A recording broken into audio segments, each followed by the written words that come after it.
오늘 말씀의 제목이 거짓이 없는 믿음이 있기를 입니다. 거짓이 없는 믿음이 있기를.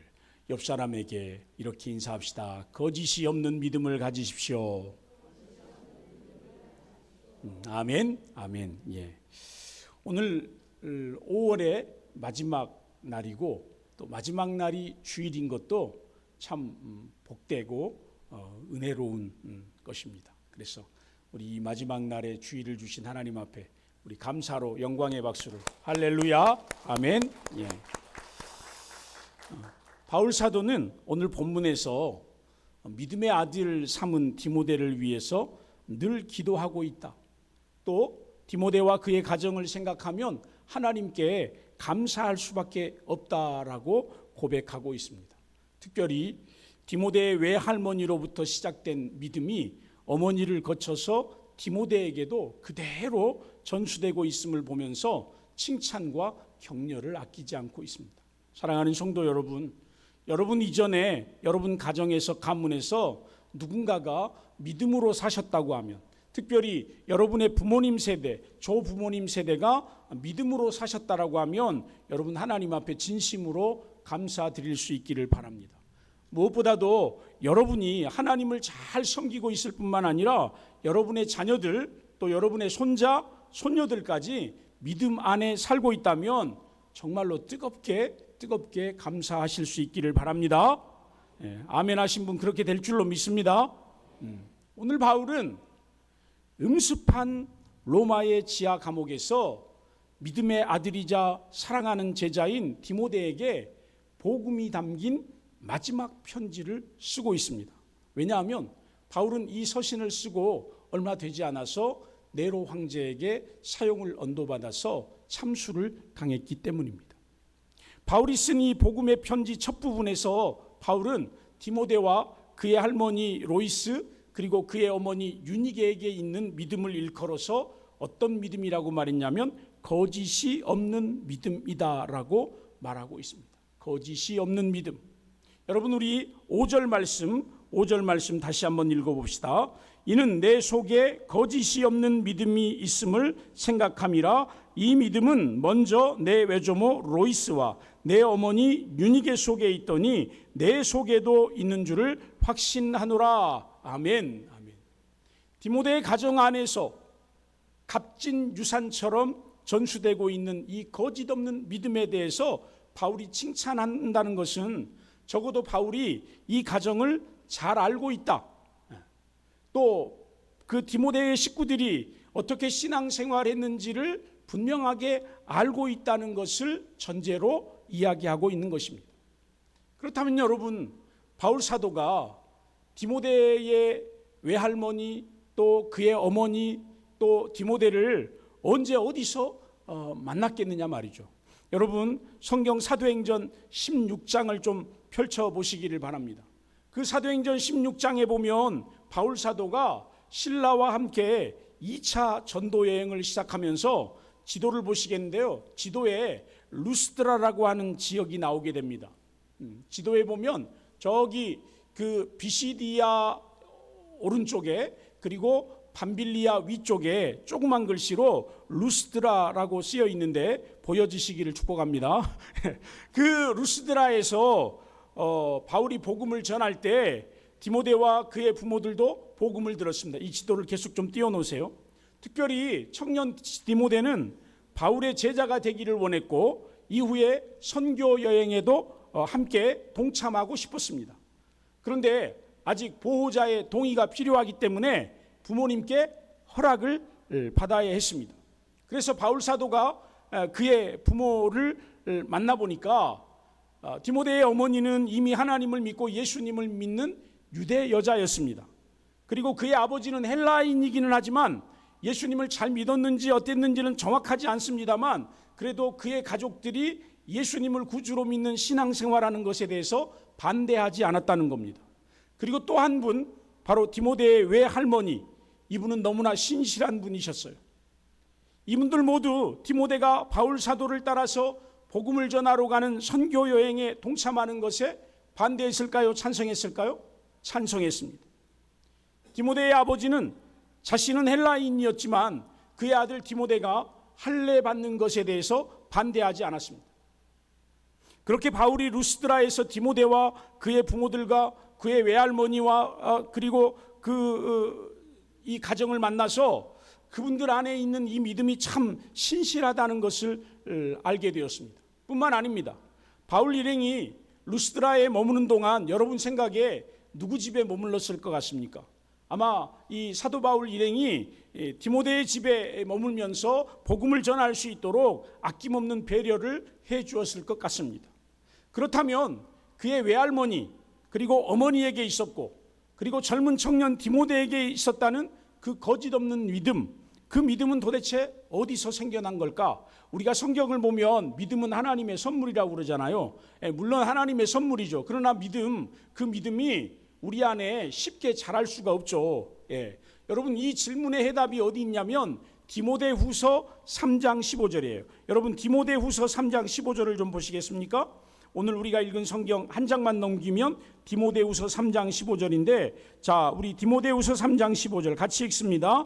또 어려서부터 성경을 알았나니 성경은 능히 너로 하여금 그리스도 예수 안에 있는 믿음으로 말미암아 구원에 이르는 지혜가 있게 하느니라. 아멘. 아멘. 그렇습니다, 여러분. 믿음은 어느 날 하고 어느 날 뿅 하고 내 마음속에 주어지는 게 아니라 성경을 읽을 때 디모데를 보니까 그 믿음의 선조들인 외할머니와 어머니로부터 성경을 배웠다는 거예요. 성경을 들었다는 거예요. 여러분 성경 말씀을 읽을 때, 성경 말씀을 들을 때, 성경 말씀을 배울 때 한 사람의 심령 안에서 무엇이 자라기 시작하는 겁니까? 믿음이 자라기 시작하는 거예요. 복음을 심었습니다. 복음이 싹이 났네요. 복음이 자라납니다. 30배, 60배, 100배로 커졌습니다. 그죠? 성경 말씀을 들었는데 이 말씀이 내 안에서 열매를 맺기 위해서 자라나기 시작하는 겁니다. 적어도 디모데를 보면 그의 외할머니로부터 어머니로부터 성경을 배웠다는 겁니다. 그렇게 한 사람의 믿음이 성장하고 성숙하는 데 있어서 이 성경 말씀이 밑거름이 되는 겁니다.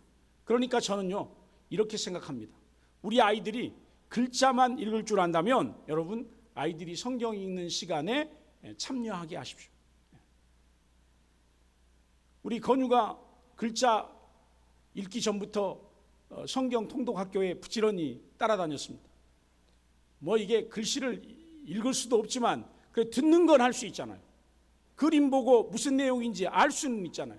그러니까 여러분 그냥 우리 아들은 나중에 지가 열심히 읽지 그러지 말고 데리고 오십시오. 그래야 믿음이 성장합니다. 디모데 안에 있는 거짓이 없는 믿음의 바탕은 바로 성경, 하나님의 말씀, 복음이었던 것입니다. 그것만이 아닙니다. 성경 말씀을 아는 것으로 끝나지 않고 배우는 것으로 끝나지 않고 마음으로 믿는 것으로 끝나지 않고 그게 믿음의 전부가 아니잖아요. 여러분 성경을 모르는 사람 여러분 중에 누가 있습니까? 여러분 많이 아시잖아요. 누구 이야기도 아시고 누구 이야기도 아시고 나 그 이야기 안다고 요셉 이야기도 알고 다윗의 이야기도 알고 솔로몬 이야기도 알고 여러분 아마 우리 처음 교회 오신 분들도 그래도 예수님 이야기 하나쯤은 아실 거 아니에요. 근데 여러분 안다고 믿음이 생겨나는 게 아니에요. 그 말씀대로 삶 속에서 치열하게 살아내는 삶이 실천될 때에 거짓이 없는 그 믿음이 보증될 수 있는 겁니다. 그래서 바울은요 그 보증을 사도행전 16장 2절에서 이렇게 증거하고 있어요. 사도행전 16장 2절 혹시 자막에 띄워집니까? 디모데는 루스드라와 이고니온에 있는 형제들에게 칭찬받는 자였다. 바울이 디모데에 관해서 그 동네 사람들, 그 교회에 다니는 성도들에게 물어보니까 디모데가 참 젊은 청년인데 믿음이 대단하다는 거예요. 그냥 교회에만 다니는 게 아니라 그의 삶이 주변의 이웃들에게 그를 바라보는 모든 사람들에게 칭찬받을 만하더라는 거예요. 그렇습니다. 이미 그 지역 성도들에게 믿음이 좋은 청년이라고 칭찬을 받고 있었다는 거예요. 그런데 여러분 중요한 건요 그때는 그랬다는 겁니다. 바울이 처음 루스드라에서 디모데를 만났을 때 디모데는 믿음이 좋았고, 그리고 그때는 동네 사람들에게 칭찬받고 있었다는 거예요. 중요한 건 뭡니까? 오늘 우리가 읽은 본문 디모데후서 1장 5절 말씀이 쓰여지고 있는 이 시간, 그 시간은 적어도 바울이 젊은 디모데를 만나서 그를 영적 아들로 삼고 제자로 삼고 2차 전도 여행을 다녀오고 3차 전도 여행에 함께 동역하고, 이후에 바울이 로마로 끌려가서 2년간 셋집에서 감옥살이를 하고, 또 그 이후에 3년 내지 5년간 풀려나서 복음을 전하러 다닐 때 뿐만 아니라 이제 마지막에 네로가 일으킨 로마 화재 사건을 바울이 주동한 것처럼 덮어씌워서 그 무고한 죄목으로 이후에 지하 감옥에 갇혀 있는 그 20여 년의 시간 동안, 복음 전파를 위해서 디모데와 함께 다니면서 산전수전 다 겪고 난 후에 오늘 이 디모데후서 1장 5절에 바울이 이야기하기를, 그 청년 디모데가 어떤 믿음이더라? 거짓이 없는 믿음이더라. 내가 지금까지 디모데를 꼭 지켜보니까, 20년 동안을 지켜보니까 그 사람 마음 안에 거짓이 없는 믿음이 확실하더라는 거예요. 여러분, 검증된 믿음의 증거라는 거예요. 사랑하는 성도 여러분, 어쩌면 오늘 바울 사도가 디모데를 칭찬하는 이 거짓이 없는 믿음, 불순물이 없는 순수하고 깨끗한 정결한 믿음, 이 귀한 격려와 칭찬이 우리가 마지막 날 주님의 보좌 앞에 갔을 때 들을 수 있는 칭찬이 되시기를 예수님의 이름으로 축원합니다.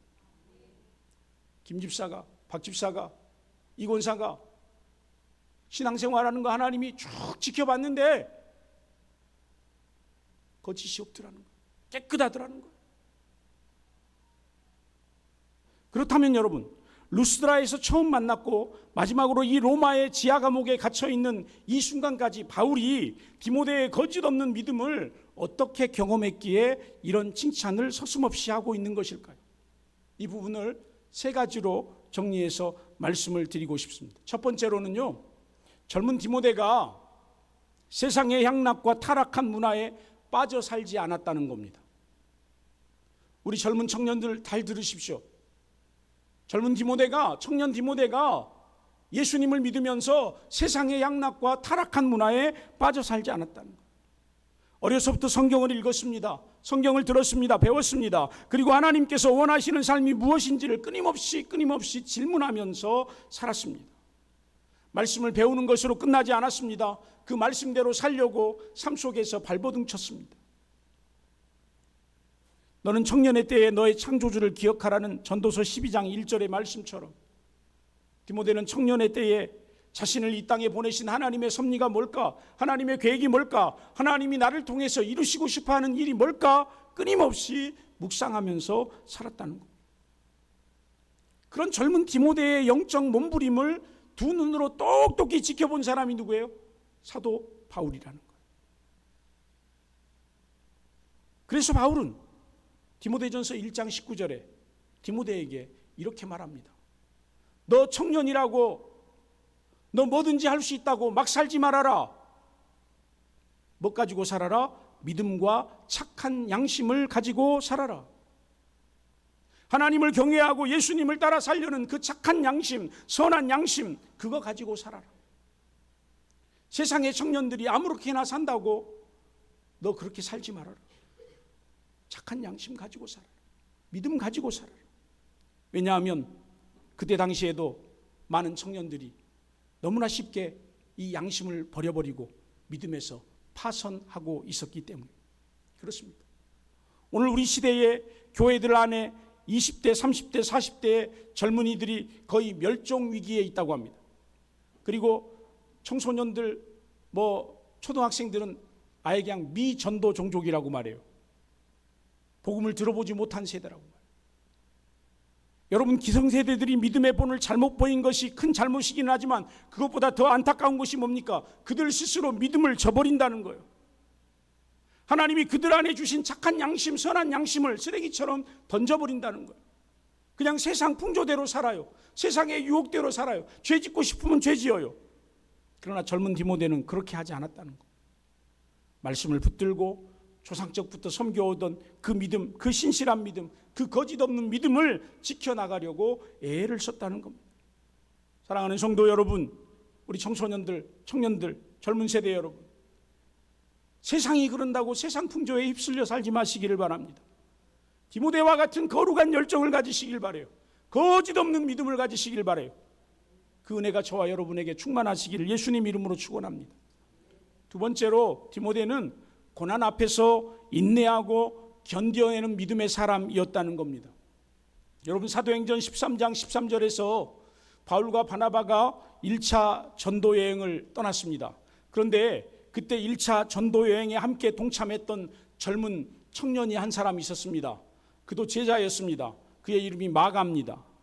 마가는요, 1차 선교 여행 중에 정확한 이유도 없이 선교팀에서 이탈해서 자신의 집인 예루살렘으로 돌아가 버렸습니다. 그리고 이후에 사도행전 15장 37절에서 41절 말씀을 보면 2차 전도 여행을 계획하고 있던 바울 사도가 다시 한번 젊은 마가를 선교 여행에 데리고 가자고 권유했던 바나바와 함께 심하게 다툽니다. 바나바는 마가가 자기 조카였기 때문에 다시 한번 기회를 주고 싶었어요. 근데 바울은 절대 안 된다는 거예요. 그런 친구 데리고 가면 또 방해거리가 된다는 거예요. 그래서 바울과 바나바가 진짜 두 번 다시 안 볼 것처럼 심하게 싸웠습니다. 결별했어요. 각자 따로 2차 전도여행을 떠나게 됐습니다. 여러분, 바나바와 바울이 싸우게 된 이유가 누구 때문이에요? 마가 때문에. 여러분, 혹시 여러분 때문에 누군가가 싸우게 됐습니까? 사이가 갈라졌습니까? 이유가 어쨌든 젊은 마가의 무단 이탈이 바울과 바나바와 심하게 서로 다투는, 그런 서로 갈라져서 복음을 전하러 가야 할 상황까지 이르렀다는 것에 대해서 아마 마가는 큰 충격을 받았을 겁니다. 자신의 행동이 너무나 경솔했다라고 뼈저리게 느꼈을 거예요. 이후에 다행히 젊은 마가는요, 베드로 사도를 통해서 새롭게 거듭나서 마가복음을 기록하는 데까지 쓰임받는 은혜를 얻게 되었으니 참으로 다행입니다. 다행이에요. 반면에 여러분, 오늘 바울이 칭찬하는 디모데를 보십시오. 디모데는요, 사도행전과 바울 서신들을 보면 바울의 사역에 없어서는 안 될 정말 신실한 동역자였다는 것을 우리가 알게 됩니다. 바울이 복음을 전했던 교회들의 문제가 일어나요. 그러면 그 문제를 해결할 수 있는 해결사로 누구를 보내는지 압니까? 젊은 디모데를 보내요. 그런데 신기하게도요, 디모데가 그 지역에 가서, 그 교회에 가서 이렇게 성도들의 이야기를 듣고 서로 기도하고 말씀을 공부하다 보면 그 시끄러웠던 교회가 안정을 되찾는 거예요. 부흥을 경험하게 되는 거예요. 참 여러분, 신기하지 않습니까? 디모데는 바울의 요청에 가라고 하면 가고, 속히 오라고 하면 오고, 거기 머무르라고 하면 머무릅니다. 그렇게 순종함으로 복음의 사역에 동참했던 참 신실한 동역자가 누구였다? 디모데였다는 거예요. 힘들어도 떠나지 않습니다. 힘들어도 포기하지 않습니다. 여러분, 우리가 신앙생활 하다 보면 교회가 어려울 때 있잖아요. 그죠? 교회가 어려운데 나도 어려워. 응? 교회가 힘든데 나도 힘들어. 그럼 어떻게 합니까? 가장 먼저 뭘 포기해요? 교회를 포기해요. 여러분, 그러지 마세요. 힘들다고 떠나지 마세요. 그냥 머물러 있어요. 눈물을 흘려 기도해요. 하나님이 이 교회 지키게 해주세요. 기도하세요. 여러분, 생각해 보세요. 디모데가 왜 마음에 불평이 없었겠습니까? 디모데라고 죽음의 그런 어떤 두려움이 없었을까요? 고난당할 때 이거 포기하고 싶은 마음이 없었을까요?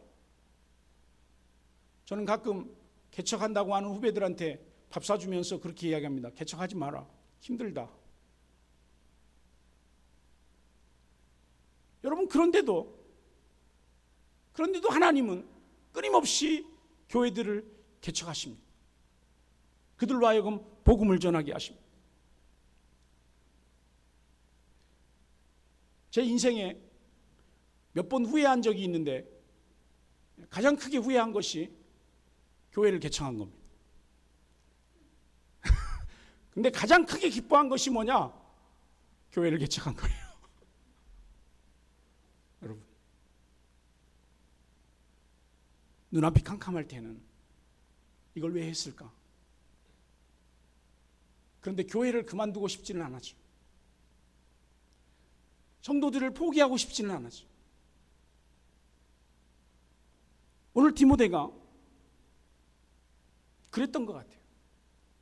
바울 사도가 디모데후서 2장 3절 4절에 권면하는 말씀, 여러분 디모데후서 2장 3절 4절 한번 같이 읽어볼까요? 디모데후서 2장 3절 4절 시작. 너는 그리스도 예수의 좋은 병사로 나와 함께 고난을 받으라. 병사로 복무하는 자는 자기 생활에 얽매이는 자가 하나도 없나니 이는 병사로 모집한 자를 기쁘게 하려 함이라. 아멘. 아멘. 여러분, 디모데는 그리스도 예수의 좋은 병사가 되기 위해서 끊임없이 인내하고 훈련받고 연단받는데 주저하지 않았다는 거예요. 그 모든 과정을 지켜본 바울 사도가 오늘 우리에게 증언해 줘요. 디모데 안에 있는 믿음은 어떤 믿음이다? 거짓 없는 믿음이다. 저와 여러분이 고난 앞에서 인내하고 견디어내다 보면 여러분이나 저도 거짓 없는 믿음으로 살았다고 성령님께서 하나님 앞에서 보증해 주실 줄로 믿습니다. 마지막으로 디모데는요, 끝까지 바울 사도의 곁에 머물렀던 신실한 동역자라고 하는 거예요. 세 번째, 끝까지 바울 사도 곁에 남아 있었던 신실한 동역자. 여러분, 디모데후서 4장 9절에서 11절 말씀 우리 같이 한번 읽어볼까요? 디모데후서 4장 9절에서 11절 시작. 너는 어서 속히 내게로 오라. 데마는 이 세상을 사랑하여 나를 버리고 데살로니가로 갔고 그레시게는 갈라디아로 디도는 달마디아로 갔고 누가만 나와 함께 있느니라. 내가 올 때에 마가를 데리고 오라. 그가 나의 일에 유익하니라. 아멘. 아멘. 지금 바울은요, 네로 황제의 모함에 의해서 로마 대화재 사건, 여러분도 아실 거예요. 역사에 나오니까 그 로마 대화재 사건의 폭동의 주동자로 낙인시켜가지고 이제 죽을 날만 기다리고 있는 거예요. 억울하죠. 억울한 누명을 쓴 이 사도 바울 곁에 남아있는 사람이 없어요. 그래서 바울은 이렇게 말해요. 다 떠나고 누가만 나와 함께 있다라고 말해요. 그런 누가처럼 바울에게 등 돌리지 않고 끝까지 남아있었던 또 다른 한 사람이 누구였다고 생각합니까? 바로 거짓이 없는 믿음의 사람 디모데였던 거예요. 바울이 다시 한번 감옥에 갇히자 이제는 바울이 풀려날 소망이 없다고 생각했던 동역자들이 하나둘 등을 돌리고 멀리하고 떠났습니다. 그 한 사람, 대표적인 사람이 데마라고 하는 사람이에요. 그는 세상을 사랑하여 바울을 버리고 고향인 데살로니가로 돌아갔다고 설명하고 있어요. 여러분, 데마만 떠났겠습니까? 여러 사람이 떠났겠죠. 그 뒤에 나오는 그레시게와 디도는 세상으로 떠난 것이 아니라 바울의 부탁을 받고 교회들에 파송되었던 것 같습니다. 그렇게 다들 떠난 상황 속에서 믿음의 아들 디모데에게 바울이 이렇게 이야기합니다. 어서 속히 내 곁으로 와달라고 부탁하고 있어요. 이제는 늙고 연약해진 바울, 오랜 감옥 생활로 외롭고 쓸쓸하고 그 힘든 상황 속에서 자신의 영적 아들이자 사랑하는 제자인 디모데를 가장 보고 싶어 했어요. 만나고 싶어 했어요. 토요일 날 혜든이가 청소 시간에 교회에 오는데 혜든이가 저를 엄청 반겨줘요. 저한테 와서 막 이렇게 안기는데 너무 이뻐 죽겠어. 귀여워 죽겠어. 그냥 우리 집에 데리고 가고 싶어. 여러분, 그렇게 사랑하는 디모데, 보고 싶고 만나고 싶고 이야기 나누고 싶은 그 디모데, 어서 속히 내게 오라고 바울을 떠나지 않고 끝까지 바울의 곁에 머물러 있었던 그 거짓 없는 믿음의 사람. 여러분, 디모데 같은 성도들이 되십시오. 디모데 같은 성도들이 되십시오. 여러분 옆에 있는 분에게 디모데 같은 성도들이 내가 되어주겠다라고 결단하십시오. 네가 힘들고 외롭고 정말로 아플 때 내가 네 곁에 있어줄게. 함께 해줄게. 기도해줄게. 위로해줄게. 그런데 또 한 가지, 방금 읽었던 11절의 마지막 구절에 보면 바울 사도가 디모데에게 한 가지 더 부탁을 하고 있습니다. 그것은 네가 올 때에, 네가 로마로 올 때에 누구를 데려오라는 겁니까? 마가를 데려오라는 거예요. 마가를 데려오라는 거예요. 아니 2차 전도여행을 떠날 때 매몰차게 거절했던 그 마가를 함께 데리고 와달라고 부탁을 하고 있어요. 아마도 바울 입장에서 그렇게 호되게 매몰차게 냉대했던 그 마가가 그래도 믿음의 길을 떠나지 않고 베드로 사도에게 훈련받아서 마가복음을 기록할 정도로 훌륭한 제자로 양육된 모습을 보고 속으로 가장 기뻐하고 감사했을 사람이 누구겠어요? 그렇죠, 바울이죠. 바울. 나는 그렇게 혹독하게 내쳤는데 마가가 정신 차리고 은혜 받아서 저렇게 교회의 일꾼으로 성장하다니, 여러분 정말 대견해서 너무너무 보고 싶었을 거예요. 정말 미안하기도 했고 바울 스스로 그때는 내가 내 육신적인 감정이 앞섰었다, 그렇게 두 손 꼭 잡고 사과하고 싶었을 거예요. 그래서 디모데에게 너 올 때 혼자 오지 말고 누구 데리고 와라? 마가를 데리고 와라. 여러분 혼자 교회에 오지 마시고 누구를 데리고 와야 돼요? 마가를 데리고 와야 돼요. 마가와 함께 오시길 바라요. 여러분, 바울의 이 초대 소식을 들었던 젊은 마가가 바울 사도님이 드디어 나를 오라고 하는구나, 얼마나 감격스러웠을까요? 상상만 해도 가슴이 떨립니다. 그런 마가에게도 디모데 못지않은 거짓이 없는 믿음이 있었으리라 생각이 됩니다. 사랑하는 성도 여러분, 바울 곁에 늘 함께 있었던 디모데가 거짓이 없는 믿음으로 끝까지 함께 했던 것처럼 여러분들도 여기 새롬교회 공동체 안에서 오래도록 함께 하실 수 있기를 바랍니다. 저와 함께, 여러분 우리 함께, 사랑하는 성도들과 함께 거짓이 없는 믿음으로 살다가 하나님 나라와 복음을 위해서, 교회를 위해서 충성하며 헌신하며 살다가 주님 앞에 가서 너 참 거짓이 없는 믿음으로 살았구나, 깨끗한 믿음으로 살았구나 칭찬받는 저와 여러분 될 수 있기를 예수님의 이름으로 축원합니다. 함께 우리 찬송하십시다. 357장입니다.